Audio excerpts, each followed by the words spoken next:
Suivez-vous de près les élections présidentielles françaises? Un peu. Oui. Oui, plutôt, ça va quand même. Par la force des choses, oui, puisque on est vacciné avec ça toute la journée, que ce soit par la presse télévisée ou la radio, oui. Et que pensez-vous de la campagne des candidats? J'entends dire qu'elle est banale, ça bouge, mais je trouve que ce qui se dit, c'est pas ce qu'on attend. C'est de la communication commerciale. Moi, ça me parle pas. Moi j'ai l'impression que les Français sont un peu saoulés, enfin qu'ils voient toujours la même chose. Et qu'au final, ils savent plus qui choisir parce qu'ils sont blasés, quoi, un peu. Si j'étais française, j'aurais vraiment beaucoup de difficultés à faire un choix parce que pour moi, il n'y a aucun candidat qui me plaît. Aucun. Selon moi, c'est un peu violent. Elle n'apporte rien des vraies questions de ce monde. Voilà. Je trouve que la campagne est plutôt bien faite, intéressante. N'importe quel parti, mais très intéressante. Moi, je compare il y a 5 ans. À 5 ans, je trouvais ça beaucoup plus intéressant. Sans doute parce que c'était des nouveaux candidats aussi. Bon, elle a été un peu dure, je crois. Ils n'ont pas été très gentils l'un pour l'autre. Et vous connaissez les 10 candidats qui sont à la présidentielle? Seulement 3. Marine Le Pen, Sarkozy et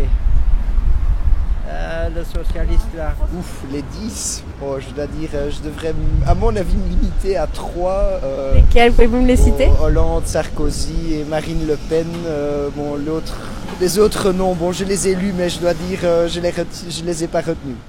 Je connais pas les 10 candidats. Je sais qu'il y a François Hollande, Sarkozy, Martine Aubry, non? Non. Il y a Marine Le Pen, il y a encore un autre. Marine Le Pen, oui. Il y a encore un autre, j'ai entendu, il est assez cru comme ça, il est assez franc. Jean-Luc Mélenchon. Ouais, voilà, Ouais. lui je l'aime bien aussi. Moi, je l'aime bien. Quel sera selon vous le prochain président de la République française? Ce ne sera pas mon candidat préféré, je pense que ce sera Hollande. Madame. Je crois François Hollande, mais je pense que c'est à peu de voir près finalement. Oui, ça a l'air bien parti pour Hollande. Hein. Ouais. Est-ce que vous allez regarder les résultats de vote? Ça, sûrement. Dimanche. Ah oui, non, mais je suis passionné. Hein. Je vais lire, mais je ne vais pas suivre de près ou rester devant ma télé. Sûrement, oui. Sûrement? Oui, sûrement. Non. Et on le saura de toute façon, voilà. Mais je ne vais pas être plantée devant ma télévision, attendre que ça se passe. Et que pensez-vous justement de cette polémique sur les résultats qui vont être diffusés en Belgique avant en France? Ça, c'est le jeu, quoi. Enfin, et on sait que les Français viendront voir, ou bien ce qui se passe en. C'est souvent comme ça, même pour les films la qui CBS, sortent, souvent oui. ça sort en Belgique parce que le public est plus petit et nous on a toutes les chaînes françaises. Le compteur ne se passe pas, quoi. Ils n'ont pas les chaînes belges en France. Je trouve que ça doit être diffusé au même moment, mais pas avant. Mais il n'y a pas que les Belges qui vont connaître avant les résultats, c'est tout le monde. On a calé sur Internet, sur les sites, on saura tout avant. Non, je pense que c'est plutôt en même temps. Ça doit plutôt être diffusé en même temps et pas à différents intervalles. Non, c'est pas du tout. Il faudrait d'abord que ça soit publié en France et puis en Belgique. Ça ne va de toute façon pas changer grand-chose.